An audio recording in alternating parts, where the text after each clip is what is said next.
Talk, No the Cook Rice podcast. Of course, my name is Derek Elom. And it's a conversation where I sit down with young Ghanaians who are not talking, but are cooking. I mean, as of now, you should know the mantra, which is in this same ecosystem that people are living, complaining actually the country had, some people are cooking. And today's guest is a master chef. He's been in the kitchen. Well, you should think that he should leave the kitchen by now, but he still cooks and he still stays in the kitchen. I'm telling you about somebody that I have admired so much. I've read his book, The Inside Job. It's busted my brain. It's changed my mind. And that's the more reason why I think we should have him on the show. The CEO of Caveman Watches. I introduce to you Anthony Dzamefe. Anthony, welcome to Talk, No the Cook Rice podcast. Thank you, Derek. How are you doing? I'm amazing. How are you? I'm okay. The way you got the name well, I could tell you are away. Yeah. And in fact, I also watched a previous interview where I think it was a big deal, so I just figured, I'm also an origin of the land, so I should get it right. They always butcher the name. Charlie. Left and right. Solid. It's good to see. In fact, I must be honest, I feel very bad wearing a digital watch. When I'm talking to a creator who does, something great with analog watches. So forgive me, that's my first apology. Don't feel bad at all. Great. Don't feel bad. Anthony, your journey has really inspired me. And I've read your book. Okay. It's changed my mind, I promise. But before we get into all the details, and of course, I'm not going to give so much details that people don't get to buy, but I like to start off by getting to know what you think I need to know about your background to fully understand the amazing young man who sits before me today. My background, there's not much special about my background. I mean, I grew up in Ho. I'm the third of four guys. Wow. I have two elder brothers and one younger brother. Just grew up in a normal family, the Volta region. My parents were okay. They made sure we had the basic needs. Quite strict parents. So we're the kind of people who, you had to be home by 7 p.m. Beyond 7, the next phone call you get will be your mom. Charlie, where are you? So quite a strict home, very regular background. So I schooled in Mauli Primary School, went to Mauli Junior High, and then I went to St. Paul's Secondary School in the Volta region in Denu. From then, UPSA, and here. Wow. I like the and here, I mean, when you tell it that way, it sort of looks fast-forwarded. Yeah. But one of the things, in fact, anytime I have a CEO or, great guests come, I love to, I feel that you cannot tell the future if you don't know the past, Mm-hmm. And so I know that you've also had a basic upbringing, like the regular Ghanaian child. Were you sharp academically in school? I think I was a very curious person. I was the kind of student back in junior high, even before junior high. I mean, I was promoted. I had to skip some classes because they felt like I was doing well and I could skip a class. Then I got to junior high and I think the stubbornness part took over. So I was the kind of student that the teachers would think, oh, he has potential, but he's not serious. He's being stubborn, So junior high was where the stubbornness life started. I was always getting in trouble. I think I grew up reading a lot of books and I quite remember a few situations where I'm listening to the teacher saying something in an English class, and I'm like, no, what she's saying is not right. Wow. But from this side of the world, if you dare talk, you are labeled as rebellious and stubborn. So I had a few situations like that where I would get into like a little back and forth with the lecturer because I kind of believe what I'm saying is true. Wow. And then, Anthony Dzamefe, he thinks he knows too, that kind of thing. Yeah. So JSS, I felt like I was not really fitting in. Stubbornness, as they used to call it, started then all the way to senior high, where for some reason I ended up reading science. Wow. Biological science? Yeah. So I was doing physics, chemistry, elective maths, and biology. But I don't know how I ended up reading that, because when I was in junior high, I used to draw a lot. I was very good with drawing. Wow. Would go on break. When we come back from break, then the teacher will see that somebody has drawn something on the blackboard. And I'll get called out and lashed for it. Really? Yeah. Not celebrated for it? No. I'll get lashed for drawing on the blackboard. And I'll do it again the next time. It was just like that. Yeah, so maybe they just thought, he has potential, he's smart, so he should go and read science. Okay. One of the things that I've learned to stand against, growing up, they always say, the person is smart, he should go and read science. What does that really mean? Wow. So I ended up reading science in senior high. But then also in senior high, I think I was not as invested into the studies as I should have been.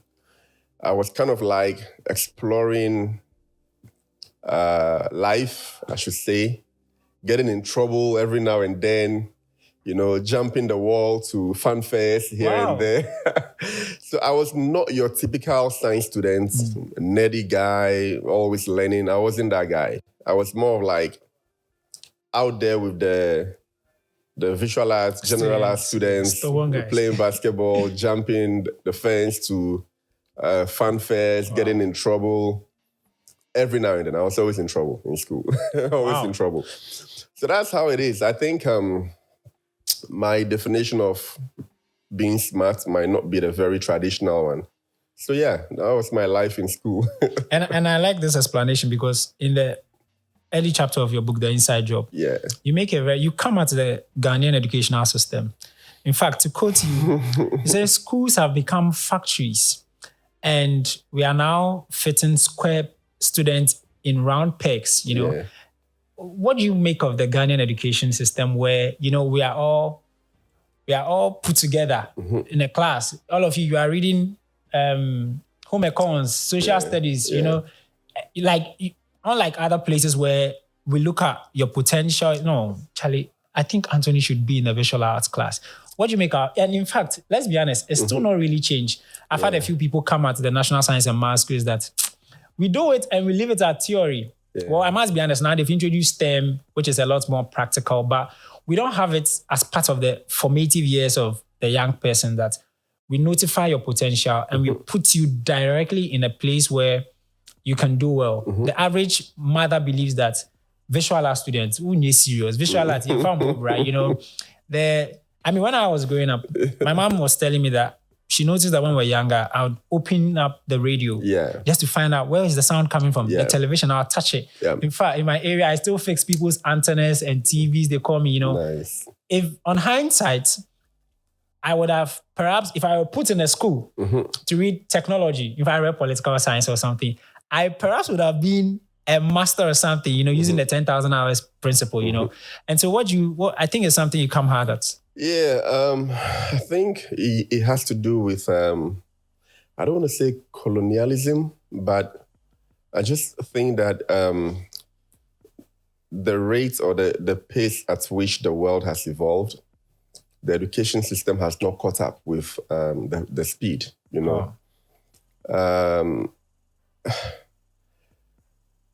In the days of our grandfathers and our fathers, I can understand that there were not many options. They didn't have the technology we have now.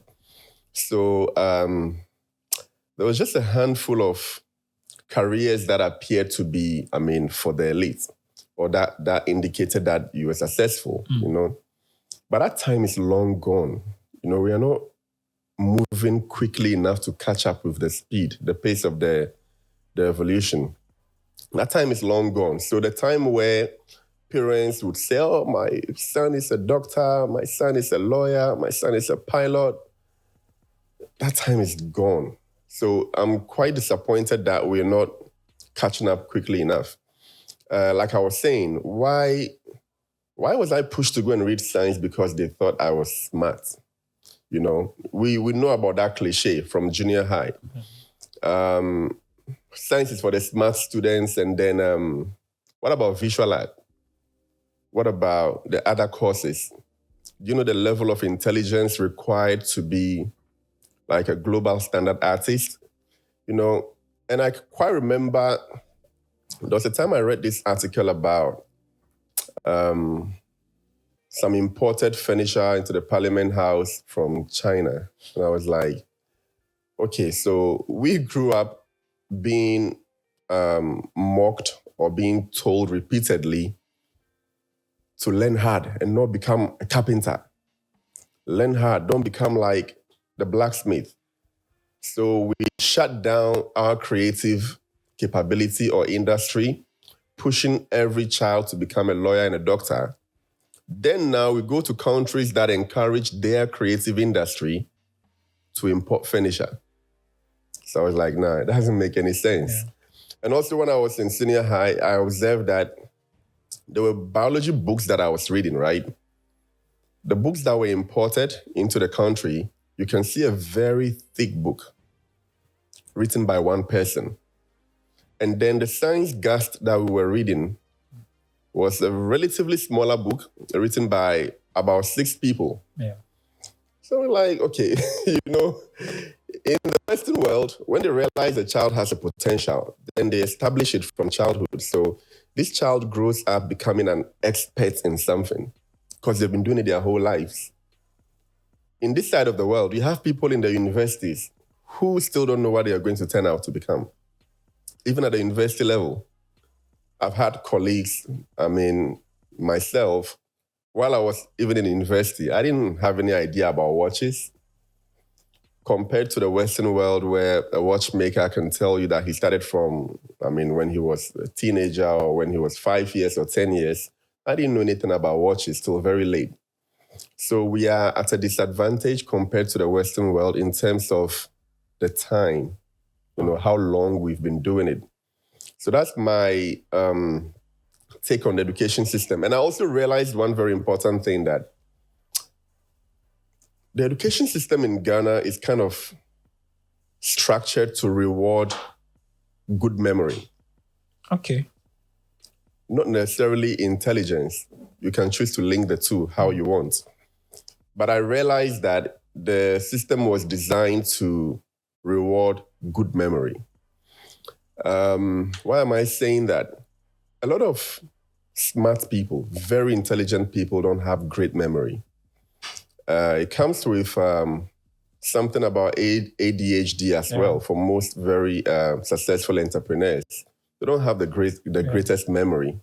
When you bring such a person into the Ghanaian education system, where you constantly hear the lecturer saying, write what I taught you. Write what I taught you. Now, I understand something. I understood this way better when I went to do my national service, all the way in Bolgatanga. Somehow I found myself in Bolga doing national service as a teacher, right? Okay. Mind you, I just finished reading science in secondary school. After that, I'm going to teach some people's kids. I've never had any experience as a teacher. Nobody took me through any orientation. Suddenly, I have people's kids in front of me to teach them. What am I teaching them? What experience do I have as a teacher to have a generation being entrusted into my care? Do they care whether I'm qualified enough to teach these kids?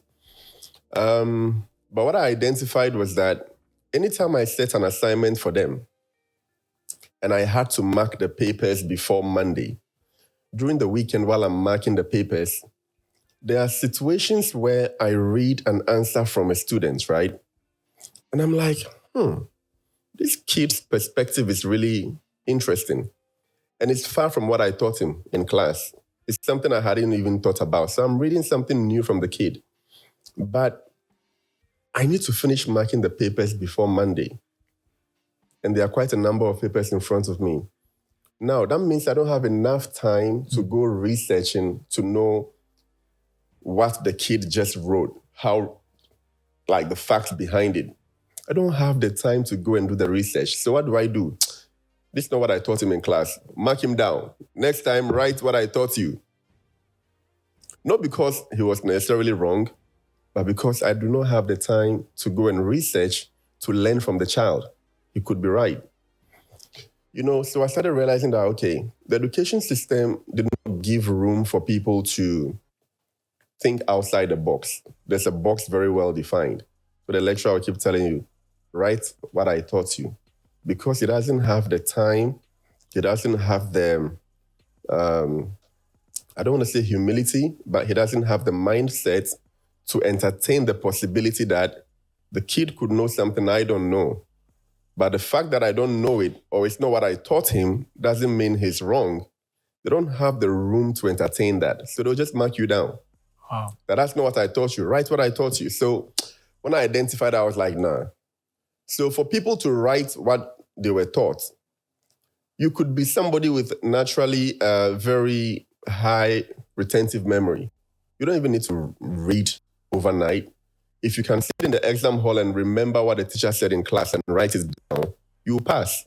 Not because you had any intuition or, creativity, any ability to solve problems or think outside the box. The fact that your memory is sharper than mine, you have a better chance. So realizing that most business people, most geniuses don't have very great memory because the mind it's like a hurricane in your head. There's so many things going through your mind at the same time. So you're more practical than somebody with, just chew and pour. That's where I was like, there's something wrong with the education system, That's what I think about it. Wow. I've not had anybody give me a chronological breakdown of what the problem actually is. And I think the point you made, which is our system is designed to reward retentive memory rather than intelligence. Yeah. Growing up, I wasn't the smartest of kids. My kid brother, my sister, they would always first. In fact, my brother would cry if he came second. Wow. And I'm now 45th, 38th, until I went to senior high school and I started doing well. Even with I read political government, then when I came to the university, I read political science. In as much as it was something, it was software. Software, I could see top, I could, but it's not something I'm passionate about. Yeah. And so you make a very important point that it's almost as if now we're just allowing people, because they are good at, retaining information to just, that's a good one. I listened to Simon Sinek and Trevor Noah. They all have ADA. Yeah. And shockingly, they are one of the smartest people in the world, Wow. I like that. Thanks for that. Of course, you talk about how a lot of people want to be entrepreneurs. Now, it's one of the most popular words, The next moment, when you check somebody's bio, entrepreneur, social, CEO, founder. We give ourselves titles. Everybody wants to start something big. You are not against entrepreneurship. But one thing you speak hardly about in your book is the fact that most of our entrepreneurs or the successful people we know haven't figured out how to build generational wealth. Oftentimes, all the wealth they have built is for a season. And so the father or the owner may die. His two children comes to handle it. They don't do so well. The business fizzles out, And you come hard about the fact that if we really want to build generational wealth, all the people who built it started with their basic talent. Still on the matter of we training people to be putting square pegs into round holes. There are some careers that we may not necessarily buy into. Like if a child wakes up and says, I want to be a carpenter, it would be a very difficult decision for their parents. In fact, the trend is that oftentimes the students who go to technical schools were like misfits. I want you to run me through how to intentionally build generation. And that's what you're doing with Caveman, where it's not going to transcend from you, Anthony, being comfortable to being able to hand it down to the next generation or whoever takes over. Yeah, what I think about that issue is that I think majority of people go into business for the now benefit. There are two ways to go about this. There are things that you can do in marketing and branding that wouldn't yield results today. But will later. If you don't have the discipline and the foresight to stick to that, even the people around you might not understand why you're doing it, because traditionally, people want the result now, but when your vision is beyond the now, there are things that you'll do and somebody will think it failed, but it didn't fail. It's like the scenario around the rock and the hammer. So the man has been striking the hammer for God knows how long. The rock never breaks. He keeps striking the hammer, the rock never breaks. And then one strike, it finally broke. But it was not that one strike that broke it. It started breaking from the very first one. If you have that mindset, you think beyond the now. So for me, another thing I believe strongly, when you look at some of the global watch brands that are at their peak now, the founders are not even alive now, So I've always had the mindset that if I am alive to see the peak of my brand, that means it was too small. Wow. So that's not my target. My job is to create the foundation, create the corporate culture, create the standardization, production methods, machinery, and set the blueprint. Just set the wheel rolling. That is why the tagline for the company is Be Remembered. I want us to be remembered as the ones who set the wheel rolling. Oh. So we don't need to be alive to see the peak of it. That's how the vision, the mindset for me has always been. And the whole trend we are talking about, CEO of this, is because it's like a trend. It's like a trend. People make it look cool. Too many people portray success on social media, so it makes the next person think, I have to go down the same lane. And that I feel bad for the youth a lot, because there are too many people I know who have, real challenges, like struggling to keep their business afloat. But on social media, they are like, they are balling, Yeah. And I can understand why that would make it look very attractive to everybody to want to jump in. So I think there's a responsibility on us to tell the truth to people who watch us, who listen to us, so they understand what they are getting themselves into, So we just need to look beyond the now to have that mindset that, hey, you're not supposed to be alive to see the peak of your business if you actually think generational.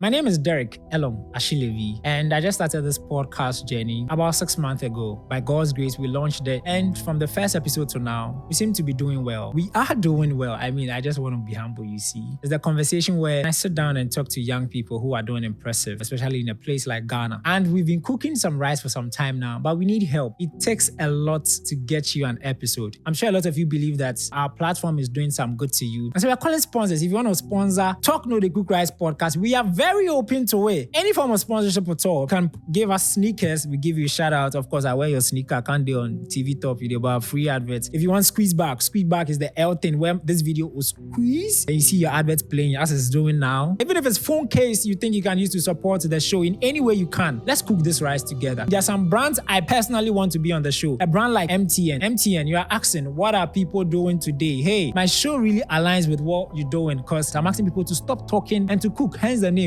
Talk No The Cook Rice. MTN, you can hop on. We're going to be very grateful. If you're a brand that you are into food, we're open to it. Drinks, children, whatever. Charlie, we need help. And we want you to come on this show so we both shoot up and fly together. And so if you'd love to sponsor or be a part of the Talk No The Cook Rice journey for what we're doing, the numbers are on the screen. You see for yourself. You can email the account you see, or just DM. Charlie, no sweat. Just DM. Text me. That's my number. We'll have a conversation about what we can do to make the show better, the experience, a more exciting one for our viewers. I'm so excited that you want to go on this journey with me. This is Talk No The Cook Rice podcast. As you know it, yeah, we cook rice. Don't talk about plans. Charlie, cook.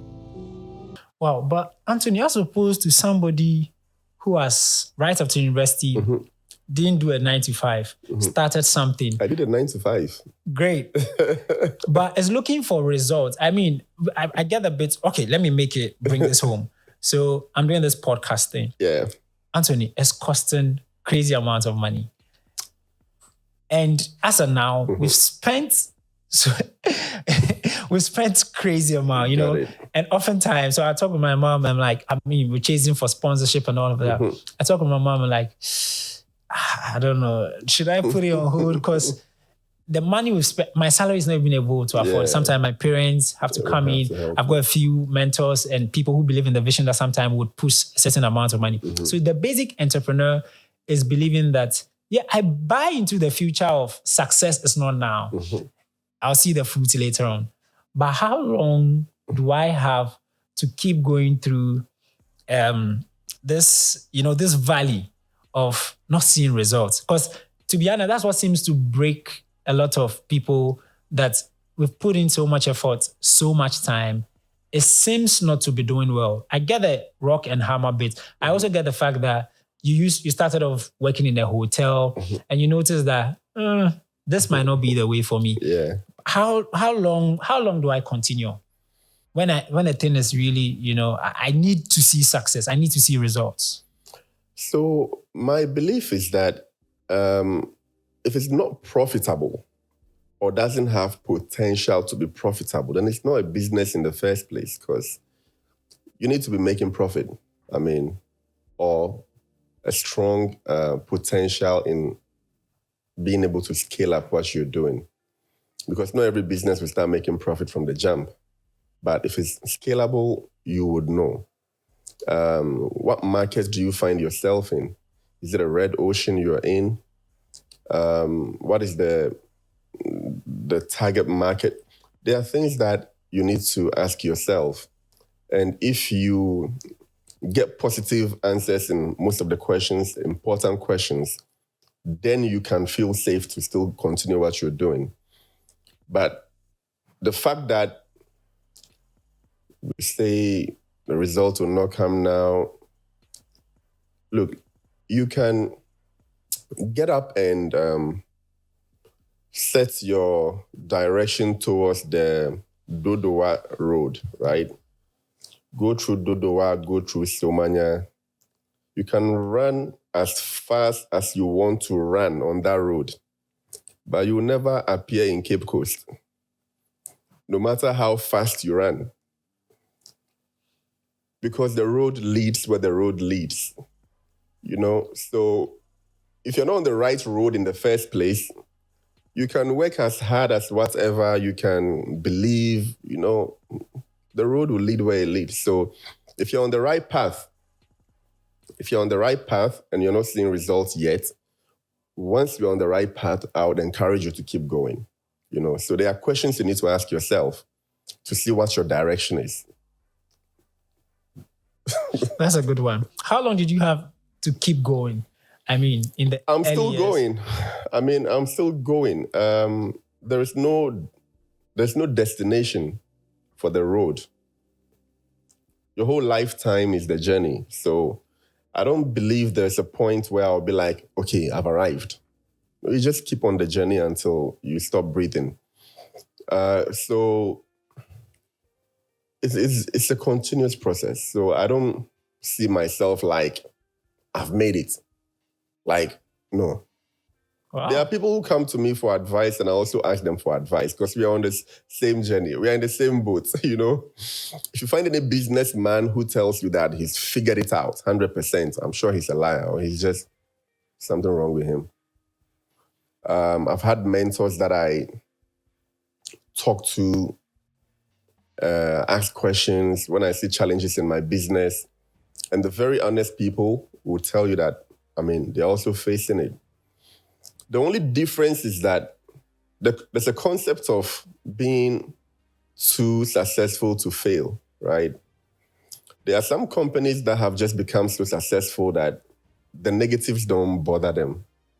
If you are a smaller company and let's say a little amount of pilfering in your company can get you bankrupt or destroy your business, there are some companies that even bigger amounts of pilfering doesn't even bother their books. Oh. Not because they have figured out how to stop the pilfering, that they are just too rich to care. So you see them and think they figured it all out. But the same things are happening everywhere in every business. So you keep readjusting, like a football club, you buy a player, you see how they perform. Yeah. You might have to buy a new player, let some go. There's no football team that sticks with the same group of players forever. Injuries would happen, whatnot would happen. So it's normal, And there's something I like to do. I mean, at my workplace, I apply a lot of pressure because I'm somebody that I'm hardly stagnant. I could be doing very well, but then I don't sit back and enjoy it. I'm quickly itching for improvement. How can I make it better? What's the next step? So I apply the same pressure on myself, to my workers, to the entire company. So for some people, it's too much pressure, so they'll buckle under it. But I like to refer to it as shaking the tree always, so that the weak leaves will fall off. Oh. So it's a good thing, Oh. I get that. Of course, still on the bit about, I like, in fact, the core reason why I brought is to this whole entrepreneurial thing. Okay. Because inside the inside job has really been doing some amazing work on my mind. And so it's getting me to realign and rethink on a number of things. Yeah. And in it, you make a subtle point of not everybody must be an entrepreneur. Mm-hmm. And so, meaning that, and Kojo Sheldon also, when he was here, bought the same idea that we make 9 to 5 look like is a sin. You don't have to be, we like to tell stories of, I quit, I started something, I worked so hard, But, and so some people are made to fit for 9 to 5, mm-hmm. meaning that some people must go with an organized system of work where there's structure. You don't mm-hmm. necessarily, because breaking away to be an entrepreneur, you've mm-hmm. not even figured out structure, leading people, all of that has not come in yet. You have worked in a 9 to 5, mm-hmm. and I want to know why you decided to quit the hotel job, mm-hmm. knowing especially well that not everybody deserves to be an entrepreneur. In fact, even in the process, you try to woo your friend to join you along. He didn't buy into it, run me through that phase of your life. Yeah, I just realized that I'd been trying too hard to fit in. Okay, for those who have not read the book, just give me a little background to how you ended up at the hotel, then you can, Yeah, so when I left home and moved to Accra, it was for, greener pastures, right? Yeah.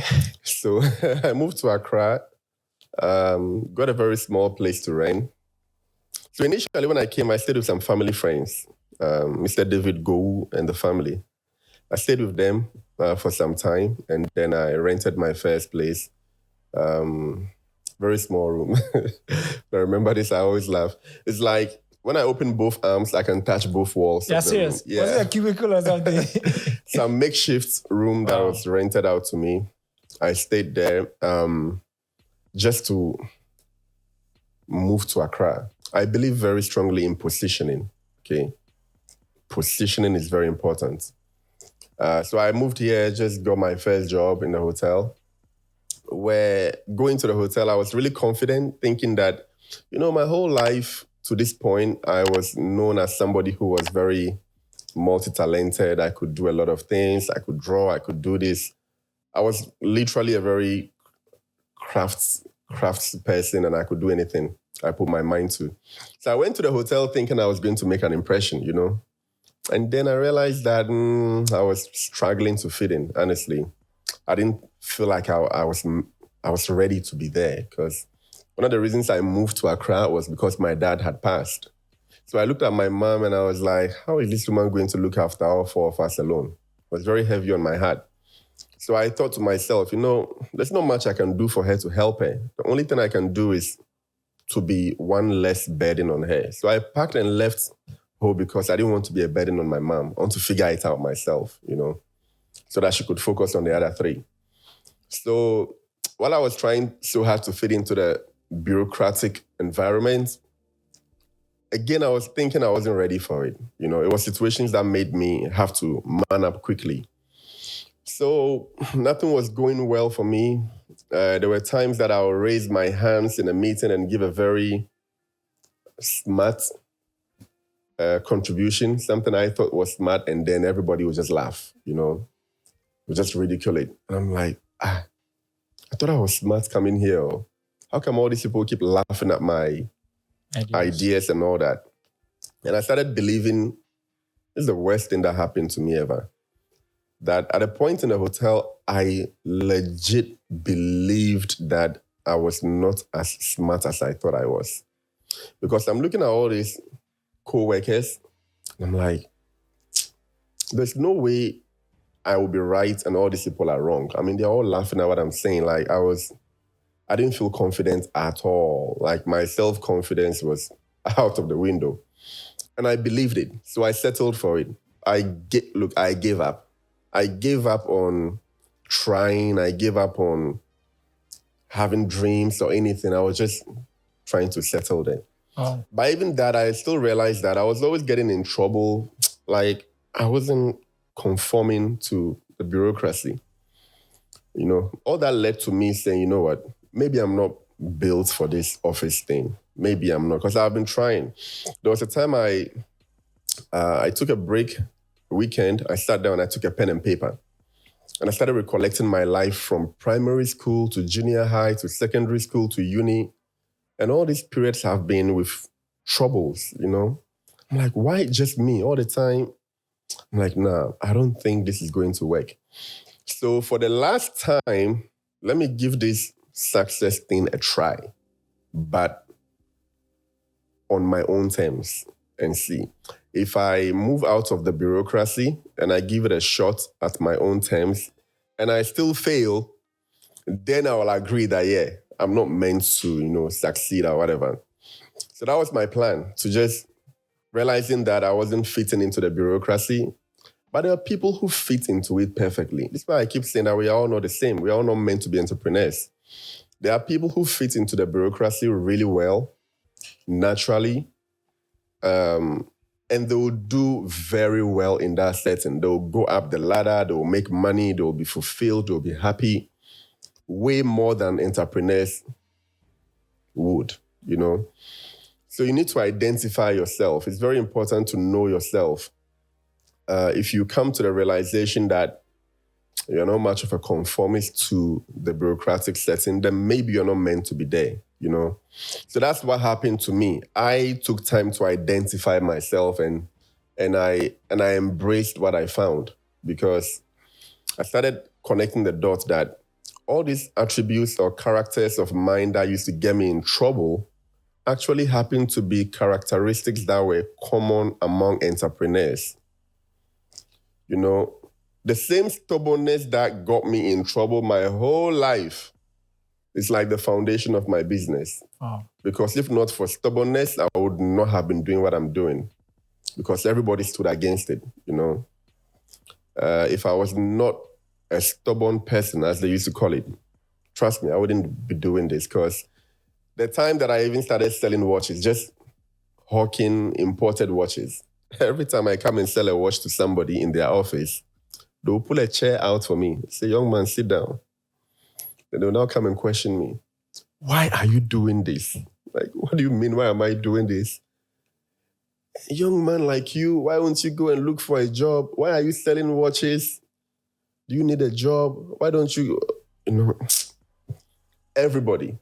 I'm like, can you just buy the watch and leave me alone? You know, everybody had advice for me to stop what I'm doing, go and look for a job. So if that stubbornness was not there, I would have stopped. You know, so there are some attributes that you need to identify about yourself and embrace it. Another very key attribute for business people is taking risk. My whole life, I was a risk taker. Look, when I was in secondary school, let me give you this example. Hit me. So there was a time that the headmaster called some very notorious students at assembly. They came to the stage and the headmaster dismissed them, like expelled them from school indefinitely. Oh. And their offense was that they were I mean, there's a very strict rule around finding people loitering around the campus during lecture hours. You know, when it's time for lectures, they want the campus to be real quiet, everybody be in their class. But when they find some students wandering around, just walking, doing whatever, big trouble. So these students were found just wandering around campus while they should have been in their classrooms, and they got sacked.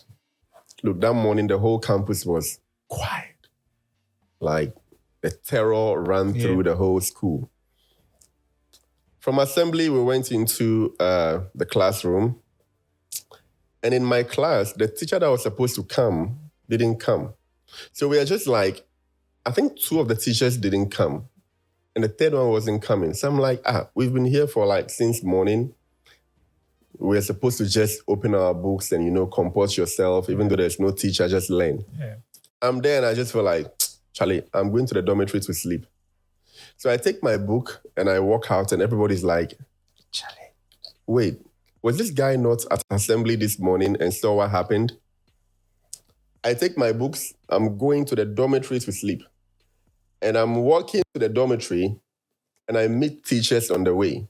So these teachers are probably stunned, like, okay, is this a ghost or what? It can't be that after the terror this morning, a student that is still bold enough, I'll walk past them and greet them and walk right to my dormitory to sleep. You know? Oh. I don't know. And I don't know. I'll just walk and sleep. And very likely, if I'm caught and punished, I might do it again. So, you know, I had been like that. So I'm like, no, there's no way with this behavior, I would fit in an office.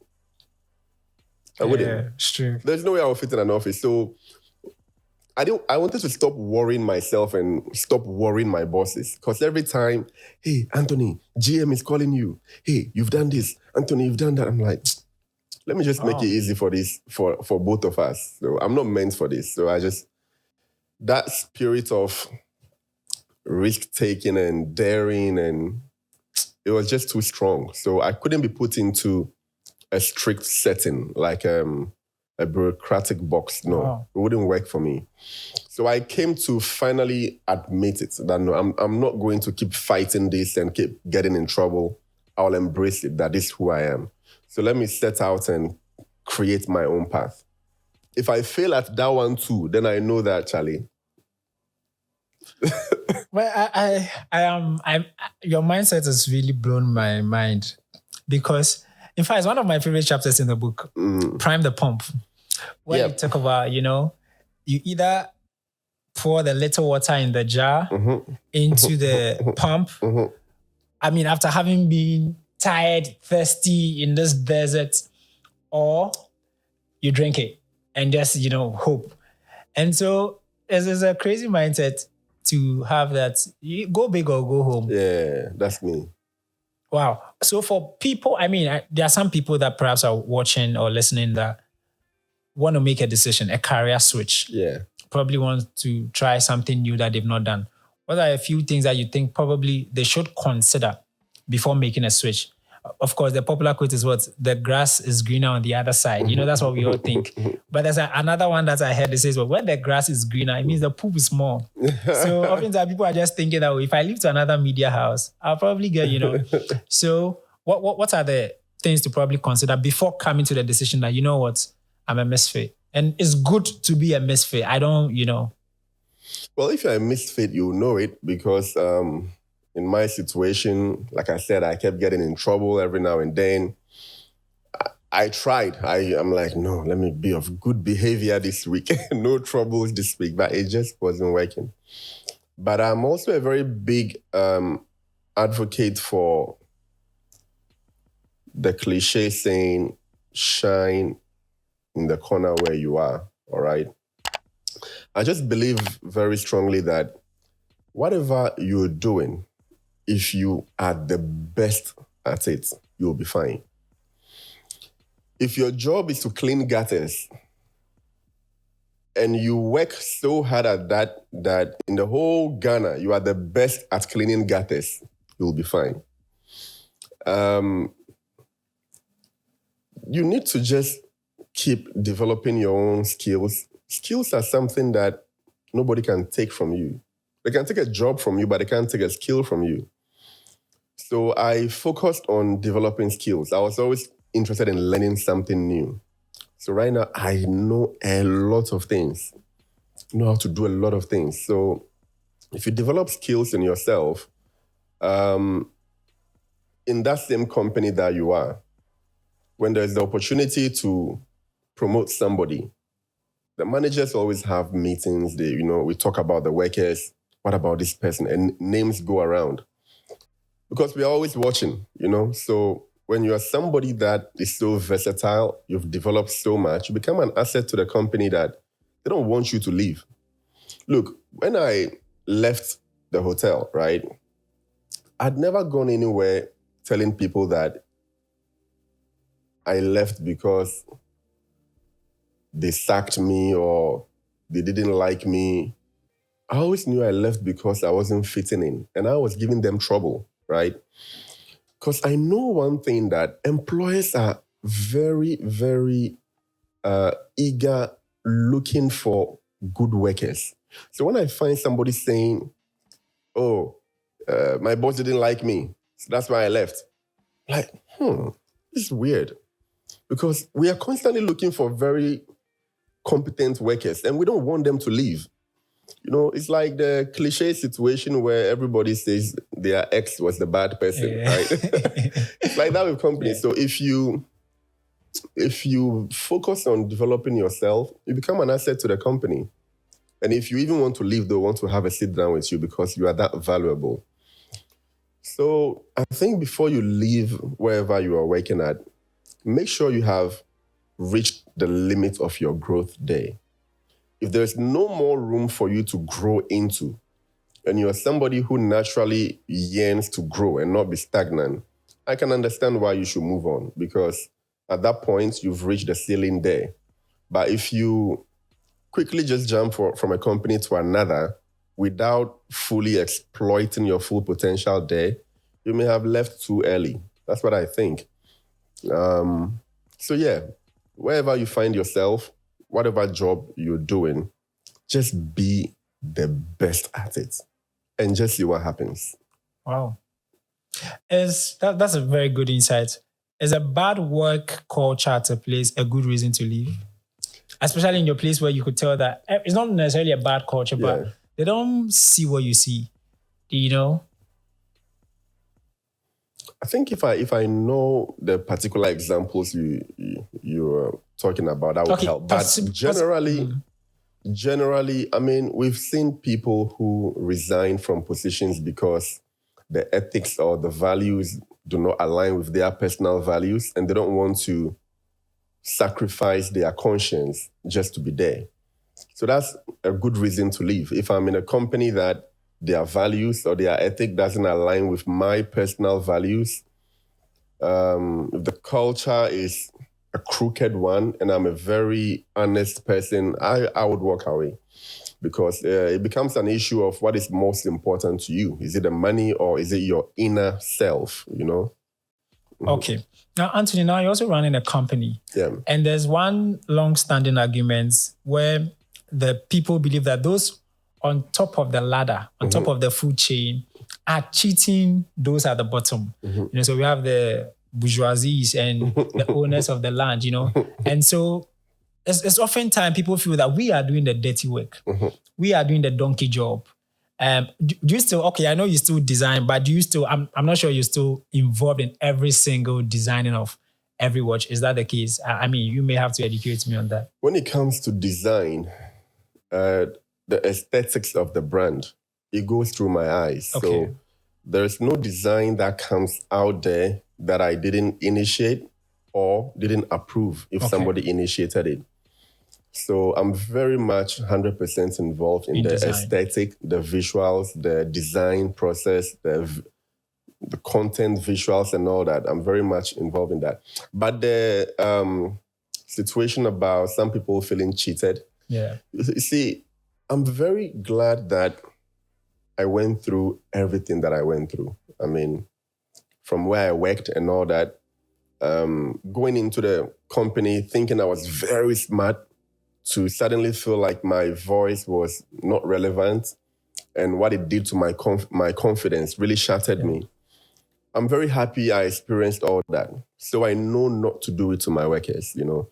So I'm somebody that is very big on listening to the workers. In fact, I actually have a problem with people who hold their opinions back. So one of the easiest questions I'll ask my workers whenever they come to me to ask me a question, so I'll throw it back to you that, what do you think? You know, what do you think? It's not about what I think. What do you think?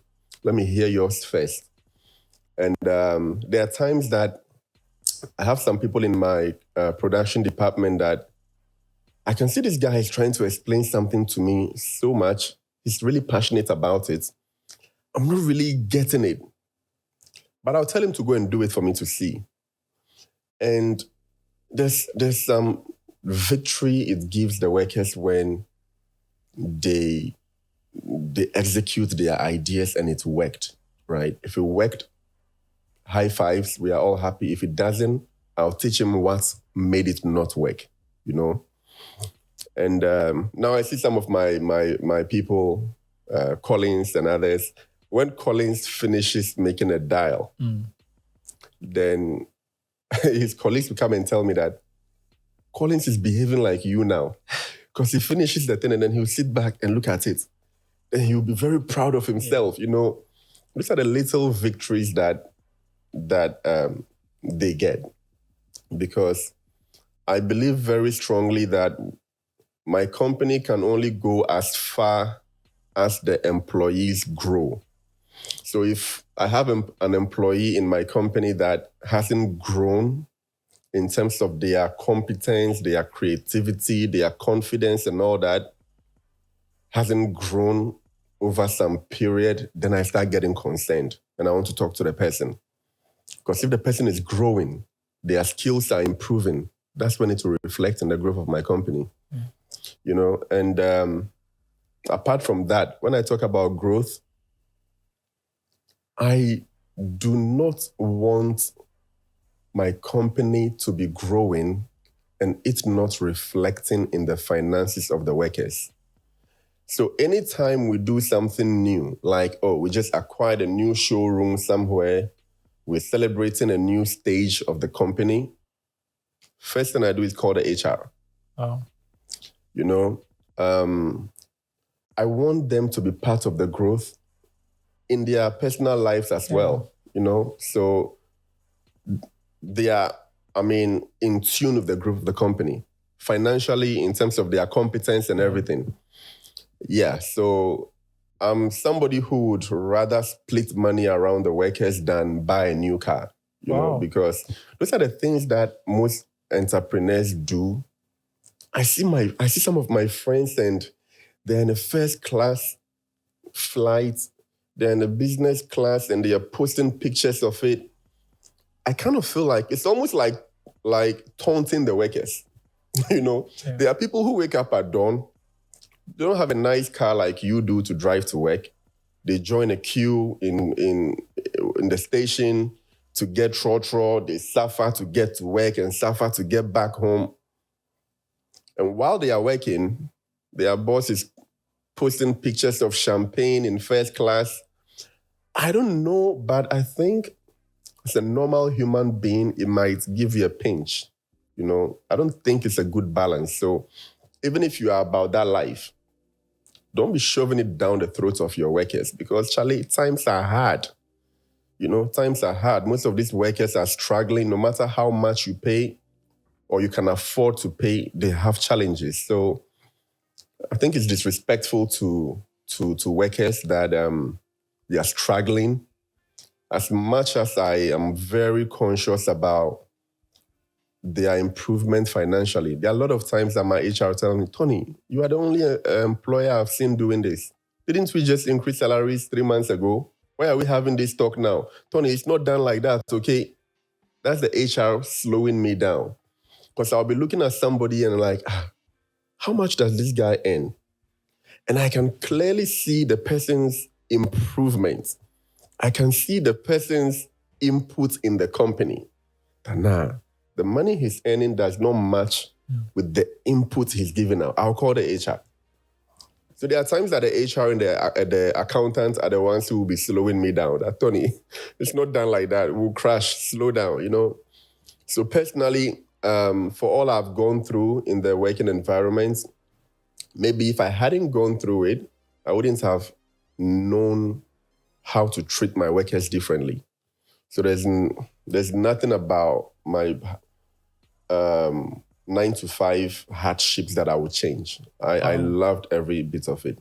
There's a shocking statistic I want to draw your attention to. The data shows us that about 80% of those of you here who come to consume the rice we cook here have not subscribed to the channel. I promise you, the team and I are going to work hard to bring you conversations that change the narrative. And that's why we're bringing you diverse conversations from entrepreneurs to footballers to journalists to creatives. We're going to bring you a lot more. But the caveat is that the bigger the subscription, the bigger the guests. There are some guests that we are trying to reach out. The only reason they are not minding us is because we don't have the numbers. And to help us do more, by subscribing to this wherever you consume it, especially on YouTube. This is Talk, not the Cook Rice podcast. As you know it, yeah, we cook rice. Don't talk about plans. Charlie cook.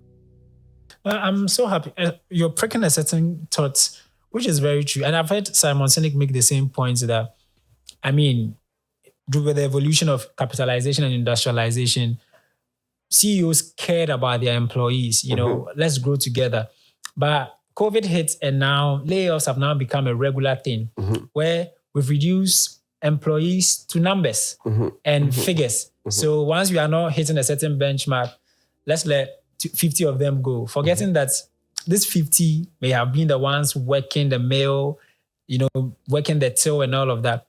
And so to hear you say that you would want the growth of the company reflect in your, I think that's a very laudable trait. And but what you're even saying about people being laid off, look, a company needs to survive, okay?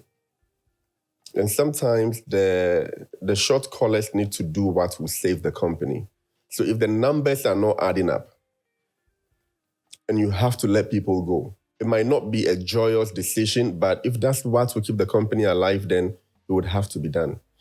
What I would have done is to try and see if I can find any opportunity somewhere else for them. I'll try. Not that I can or I have guarantees, but I would definitely entertain the thought of trying to help. But if it's something that must be done to keep the company alive, then it will be done. You know, it's a hard world out there. So that's what I think about the layoffs. Yeah. I don't think any employers just get up and willingly want to terminate people's contracts because they are bad people. No. Sometimes the economic situations make companies have to do that, you know. So yeah, I get that. Yeah. In fact, I'm even excited we're talking about this whole, because it's sort of now becoming the trend where workers are getting bitter. And, you know, and that's why now people are celebrating, you know, Luigi Mangione, the guy, the US guy who shot the CEO of the health. Yeah. And funny enough, you would have thought that murder, we should condemn murder, but people feel that, we've been cheated, you know. And so for me, I like your point of view because it sort of puts the conversation in a very, you know, balanced place where the CEO has a responsibility sort of to at least care a bit about how, you know. Thanks for that, Anthony. Yeah. One bit on the entrepreneurial bit, and we get into the watch, because I have questions about the watch as well, which is you really advocate for women entrepreneurs. Yeah, you believe that when women entrepreneurs double, or we fan into flame that narrative, the economy is going to get a boost because you believe that women are a lot more, you know, industrial with certain things. In fact, a very clear example is your mom, where she's a trader, but suited people are coming to ask for loans, you know. Run me through that mind. Yeah, I think maybe I'll be a little biased towards my female employees here, but I've had some of the best female employees. I mean, their level of dedication, I don't know if guys generally have a bit more pressure on them. I don't know if that's what the situation is, because maybe the financial responsibility on most guys generally is more than the average girl. So most guys, I think, they end up very quickly being unsatisfied, And when they are unsatisfied, people always try to find ways around the pilfering, the backstabbing, the this and that. So you're more likely to find more loyalists in your female workforce. That's what I have observed, And to use my mom as an example, look, she was, I don't know how to describe her. Growing up watching my mom, we used to come to Makola like every weekend from home. She'll scan the whole Makola. She walks like a machine, Charlie. Buying things here, put some on the head. I would also carry some. She did that the whole time, to raise us. So there's this funny thing I've been saying that I feel like women probably have a meeting and they just decide to, like, hey guys, let's act like we are not as strong as them. Because I look at women, I'm like, these people are really strong. Like, there's something they are hiding from us. Look, back at home, I remember when they called me to come and pound fufu. I would always be trying to dodge. Yeah. Then when they catch me, I'll come and pound fufu. And I know how tired I get when I pound fufu. Then I look at my grandmother, very old woman, who can use one hand to pound the fufu and one to turn it, and pound fufu for the whole family to eat. I'm like, nah, there's something strange about women. Yeah. So I always do that. I always crack this joke with women that I think you people have some secret meeting that let's just pretend and fool these people that we are not frail. We are frail. Women are very, very strong. I don't know how they do it, honestly. The kind of workload or pressure that women can endure, I think it will break most of us. So knowing how difficult entrepreneurship is, when I find female entrepreneurs, I'm like, I just watch with admiration that you guys are very strong. Wow. Yeah. Great. Now to the watches. I mean, anytime I have a guest come in, what I normally do is I find a global guest who is basically doing the same thing my guest is doing and try to peg or draw the parallels. And so one of my takes was Jacob and Co. One of the things I noticed there, Jacob and his son Benjamin are now doing is that, of course, they started a long time ago, which is pitching or selling the watch through global superstars. And so the Ronaldos, the big guys. And I noticed that it sort of seems like the same strategy you're using where, of course, you've conquered Ghana, but of course you need, as you said, generational wealth cannot be just limited to one ecosystem. Yeah. And so you're conquering other territories as well. And so we see partnerships with Jeremiah, Beyonce, and all of, where does that sit? Where does that fall? Is it an intentional decision that, let's use this strategically? Because even aside the global superstars, I noticed that most of your watches are worn by big people. We've had the Sam Jaws, the Kojo Oponkuma, the Otum Fours, and the captains, I don't know, I could be wrong from where I say, I feel Anthony is intentionally doing a certain marketing strategy where we're using the rich to sell to the rich, or I could be wrong. What's the strategy? It had never been a deliberate strategy. The only thing about me is that, I don't know, I can't settle for mediocre, in terms of my branding or just standards generally. So that's what pushes me to go top notch in everything I'm doing. So when you create that value, you will attract people like that. If it was a deliberate attempt to go down that lane, but the products don't offer that value, it won't work. It wouldn't work. It wouldn't work. But just do it the other way around. Focus on building value. Trust me, there are people out there who are very happy to support. There's one guy, I've been trying to give him contracts for a long time.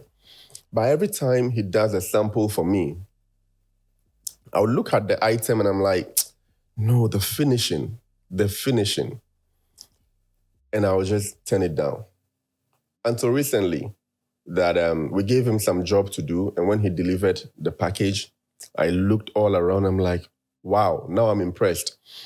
And like I said, I'm very hard on myself. There are things I do that people think, wow, you've done so great. And I'm just like, okay, thank you.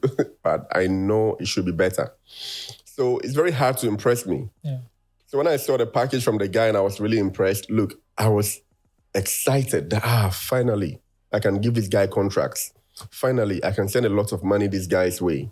So I called him and I congratulated him that this is what I've been looking for. And I was proud of him for him perfecting his craft to the point where when my procurement was talking about, we need to call, I'm like, no, don't call anybody. Give all the jobs to this guy, because I was so proud of him. So I think when we focus on building value, people who are equally yearning to see us do well, they will support it. Wow. So it had not been a deliberate attempt to go at some people. Look, my perception about big people is not the traditional one. The people who started patronizing my brand from the beginning, they are like the biggest MVPs to me, you know, not because they might be celebrities or whatnot, but it is easier to get support after you have made it or to get the patronage because you have the evidence, right? You're doing well, they can see it. But those who started patronizing because they believe that you will do well, you don't joke with those people, you know? So I'm not somebody who treats people a certain way because they are bigger names, in quote. My perception on that is very different. Wow. Yeah. I like that.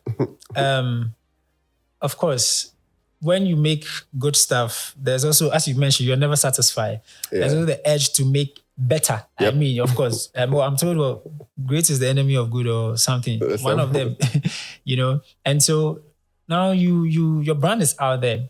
How are you surviving as a top brand? You know, because now when we're mentioning watches, we're mentioning Caveman. People know about the brand. In fact, I was talking to, my director, the lady who picked you, Livia. I told her that, we're getting the CEO of Caveman. He said, hey, that watch, when I went to ask the price, I couldn't afford it. So I postponed it, you know, because now your quality, you know, you're one of the big brands in town now. How are you surviving and navigating, you know, sort of healthy competition? Because why should somebody choose Caveman when there's the other brands as well? Well, you always have to make sure that you're offering value for money, right? Your products should deliver what it promises, even more if possible. So that's what I focus on. I don't think somebody should be buying my watch if it doesn't give them the value that it should. I don't promote that. So that's the mentality I instill in the marketing team as well, until the person is satisfied. You know, so don't care about the money. Make sure the person is satisfied. I mean, I've had situations in my shop where somebody comes to buy a watch and I get conversational to know what their needs are, right? The watch the person picked initially may have been, let's say, 10,000 cedis, right? And they are willing to pay. But when I realized that through the conversation, their need and the watch doesn't align, I'm very excited to sell to them a product half the price. Wow. That actually meets their need, you know? So I think it's just what makes you fulfilled as an entrepreneur or as a person. Somebody might set out to do business for the reason of the money. Such a person will never do what I did, to take less money, because the money was the reason why he started. Look, it's not been the reason why I started business. The money had not been the reason why I started business, no. If it was the reason why I started business, there are a lot of things that I have done that I wouldn't have done. I would have hoarded the money. But I think I took that principle somewhere from the Bible, where they said that Jesus came to save people who are willing to let their lives go. I'm not quoting word to word, but it's a concept like that. I don't know. Is it the bit about, to gain your life, you must lose it? Oh, Charlie. Yeah. Oh, I need to get back to church. Yeah, to gain your life, you must lose it, right? Yeah. That principle. Yeah. That's how I approached business. That to make money, you must lose it. So I don't believe in hoarding money. I always let the money go, you know. The times that I need money the most is the time that I spend money the most because I let it go. Yeah, I can't hoard money. So what happens if you hoard a lot of money and God forbid you don't wake up tomorrow? What are you doing? What are you doing with the money? What are you doing with hoarded money? What benefits is it to you or to the people around you? And I listened to somebody saying that if your success does not impact the people around you, then it was useless. And I believe it strongly, you know. So my perception about a lot of things is just not traditional. It's just and it makes sense. That's why you are doing global stuff. Yeah, it's just not traditional. So I just put a lot of value into what I'm doing, making sure that, there are times that I'll find somebody, let's say your watch has a 2-year warranty, right? And then after 3 years, you bring it back. Oh, I want to change the battery. Your watches have warranty. Yeah, some have up to 5 years warranty on them. Wow. So let's say that outside the warranty period, right, you need to change something or a strap or a battery or there's some damage to your glass, the crystal or whatever, right? Some people just think that, okay, because it's beyond the warranty, how much? Look, I'm a very bad businessman. Wow. That's why my company tries to keep me far away from dealing with customers. Because something that they should charge money for because it's beyond warranty. So yeah, they'll give you the price. When I'm there, I'm like, don't take the money, just do it for the person, you know? And that's not very good for a businessman. So I realized that I stay very far away from things that have to do with charging for things. So I'll let the structure work.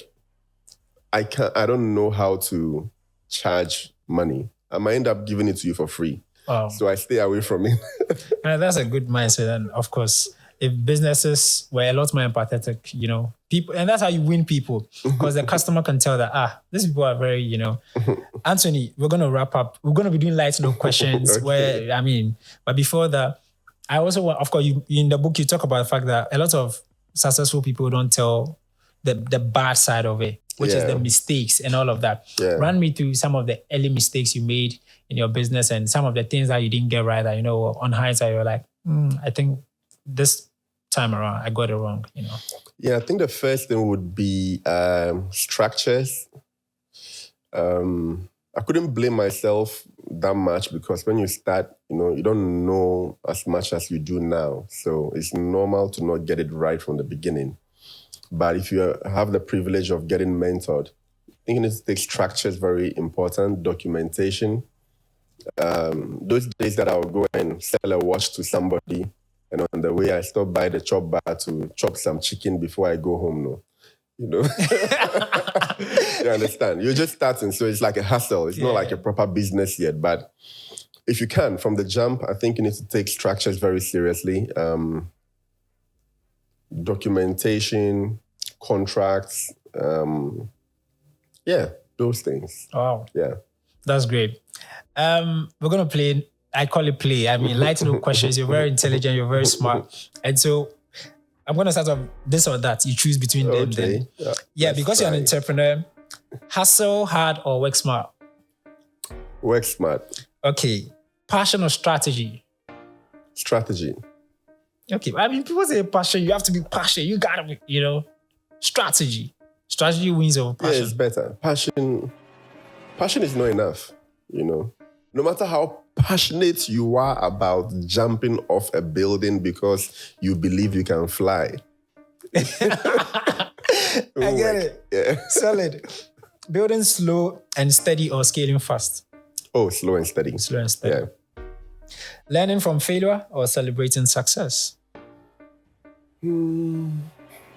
Oh, it shouldn't be a this or that.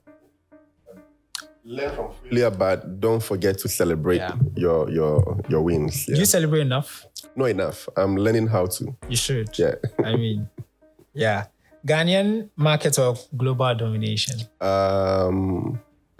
Global domination, but with Ghanaian foundation. Wow. Smart. Early mornings, late nights? Early mornings. Okay. Wow. Inspire the youth or build generational wealth? Both. I think I'll spare you the both. Yeah. Now you can't use both again. You know? Yeah. Let me get away with that one, both. I get it. Accra, abroad. Permanently. Like where I would want to live? Yep. Oh, I'll live in Accra. Accra. Yeah. You're not a fan of the cold weather? Nope, I hate it. Really? Wow. Charlie Ghana. I'll live in Accra. Okay. I've had too many chances to relocate, but I would always choose Ghana, yeah. Great. Suit and tie, sneakers and jeans. Crocs. Okay. Loyalty or ambition? Loyalty. Okay. Being feared or being loved? Being loved. Being loved. Yeah. You know, there's a guy called Niccolo Machiavelli. He says that the king must be feared. If you make a leader want to be loved, he loses his dominating power. What do you think of that? I feel like fear can be achieved through any method that might not be necessarily right. Okay. You can fear somebody because they are violent and they are all the negatives can make you fear somebody. But to love somebody, it comes from a place of being genuine. Wow. Yeah. So I think fear is easy to get or to how do you put it? To create. Yeah. You don't have to be a good person to be feared. Wow. Yeah. So that's why I wouldn't choose fear. You're very smart. Private life, public spotlight. Oh, private. How private does it get? I noticed you're quite private. Yeah, how private can it get? Givers or go-getters?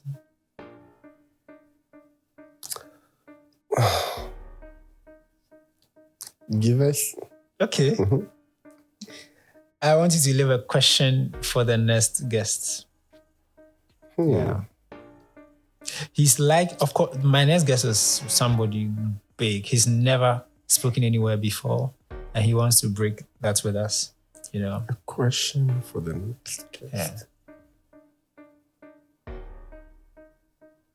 Yeah. Okay, the question for him would be, is the Ghanaian youth lazy or not? Okay. That's a good question. Make sure he answers that question. He would answer it. And for you, the previous guest also left a question, which is endurance. I don't know if you know the dancer. Okay, yeah. And she says, what would you have changed, wish you had changed if you were younger about your upbringing? What would you have changed? What I would have wished to change about my upbringing would have been a bit more friendliness or relationship with my father. Why is that important? I think it's important because it makes it easier for you to pick up from there because you've been taught that. I mean, they will tell you the traditional Ewe home is normal like that. You know, when your dad is coming and you all run into your rooms, you know, that kind of setting. Yeah, that's what I would have changed, you know. You know the funny thing? For her on the show, she mentioned that her greatest regrets was not getting close to her dad. So it's quite, you see? You know. Yeah. Wow. So that. And there's a tradition we have here, which is you have to make an emotional... Sorry, let me take it again. Hey, emotional what? Emotional monologue. You look into the camera and make an emotional monologue and end it with Talk No Deku Cries, the name of our show, which basically says, Talk is hot air. Talk is cheap, Charlie. Get work done. Stop talking. So yeah, solo shot on this camera. I don't know about the emotional part, but let me just leave. Try your best. Let me just leave my advice for the listeners. So my advice would be that you take time to reflect upon your own life, to search deep down within yourself, to be brave enough to embrace what you find, because we are all different. We are all not the same. So don't expect to be like the next person. You are special and you are unique the way you are. So just be bold enough to look deep within yourself, and whatever you find yourself to be, please embrace it and go out there and show the world why you are different. Because talk, no, they cook rice. Solid. I love that. That's good. That's good. My personal favorite, a quote that changed your life. Anytime I meet CEOs, I know everybody has a quote. A quote that changed your life. Quote that changed my life would be the serenity prayer. Okay, I don't know it. Lord, give me the serenity to accept the things that I cannot change, the courage to change the things that I can, and the wisdom to know the difference. Wow. That's a deep one. Thank you, Anthony. I'm not going to sit here and rub shoulders with you. You are somebody that I started following last 2 years. I read your book last year, and it's part of the major reasons why I felt that we should have you on the podcast. I mean, even if you are blessing me from a distance, how much more, in proximity. I just want to say thank you. I appreciate the time. I know what it means taking your time. I mean, guys, help us thank Anthony, because he's been very kind to us. Super grateful. And so, of course, that's how we wrap up today's edition of Talk No Dey Cook Rice podcast. And I always tell you, the bigger the subscription, the bigger the guest. If I tell you the people we have coming up, you will tell other people to come and eat this rice. For our Joy News viewers, we're grateful you make the time to consume our content. Okay, we sign up with a fist bump together. There you go. Talk No Dey Cook Rice. Thank you. Bye.